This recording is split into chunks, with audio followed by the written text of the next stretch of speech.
आज हम BA part द्वितीय के प्रथम प्रश्न पत्र मध्यकालीन भारत का इतिहास के प्रमुख टॉपिक सल्तनत काल के मुख्य स्रोत कौन कौन से थे, इसके बारे में विस्तार पूर्वक चर्चा करेंगे। सल्तनत कालीन इतिहास का जो प्रमुख पहला इतिहासकार था वह था अल-उतबी। यह महमूद गजनवी का दरबारी इतिहासकार था। महमूद गजनवी के आदेश पर इसने अपने ग्रंथ तारीख़-ए-यामनी की रचना अरबी भाषा में की थी। इस ग्रंथ में अल-उतबी ने महमूद गजनवी के शासनकाल की घटनाओं का बड़ा विस्तार से उल्लेख किया है। यही एकमात्र ऐसा इतिहासकार था जो भारतवर्ष पर महमूद गजनवी के आक्रमण की विवेचना करता है। दूसरा इतिहासकार है फिरदौसी। यह महमूद गजनवी के समकालीन अरबी एवं फारसी भाषा का एक विद्वान था और इसने महमूद गजनवी के आदेश पर अपने ग्रंथ शाहनामा की रचना फारसी भाषा में की है। इसमें इसने महमूद गजनवियों की उपलब्धियों का बड़ा विस्तार से उल्लेख किया है।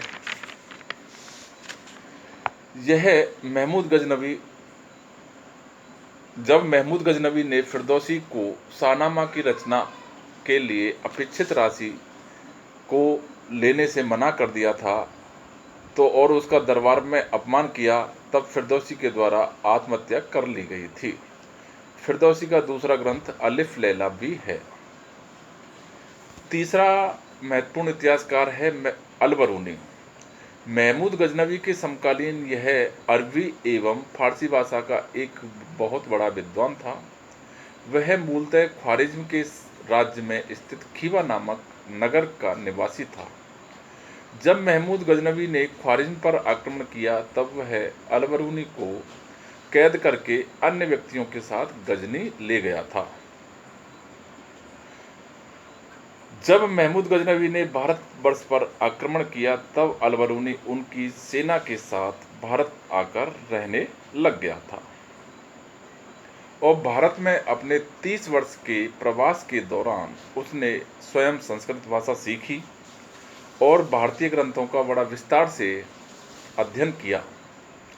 उसी के आधार पर उसने गजनी लौटकर अरबी भाषा में अपने ग्रंथ तारीख़-ए-हिंद की अरबी भाषा में रचना की है, जिसे किताबुल-ए-हिंद या तहक़ीक़-ए-हिंद भी कहा जाता है।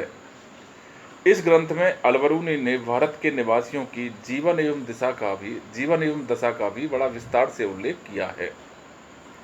इसके अतिरिक्त अल-बरूनी इस ग्रंथ में हिंदू धर्म, दर्शन, कला, साहित्य और विज्ञान के क्षेत्र में भारत में क्या प्रगति हुई उसका विस्तार से वर्णन करता है। चौथा इतिहासकार है हसन निजामी। वह भी मध्य एशिया का निवासी था। दिल्ली सुल्तानों के समकालीन ऐसा पहला इतिहासकार है जो मध्य एशिया का निवासी था और वह कुतुबुद्दीन ऐबक और इल्तुतमिश का समकालीन था।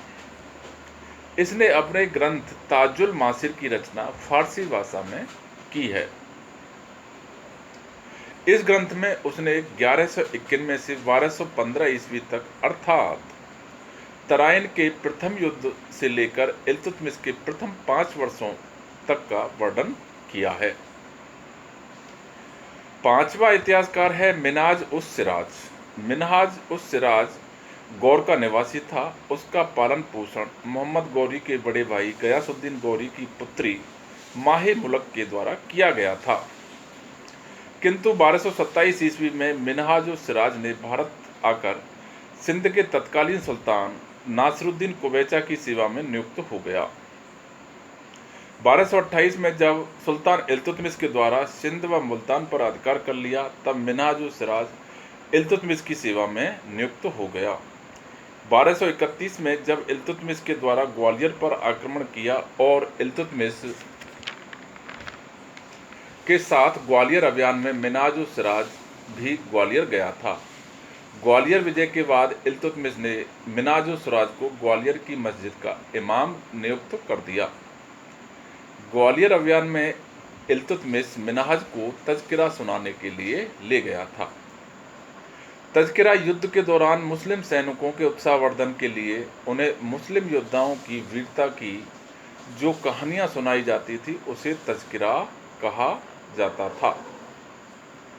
यद्यपि सुल्तान नासिरुद्दीन महमूद के समय मिनहाज-उस-सिराज को दिल्ली सल्तनत का काजी उल कुजात या काजी ए ममालिक नियुक्त किया गया था,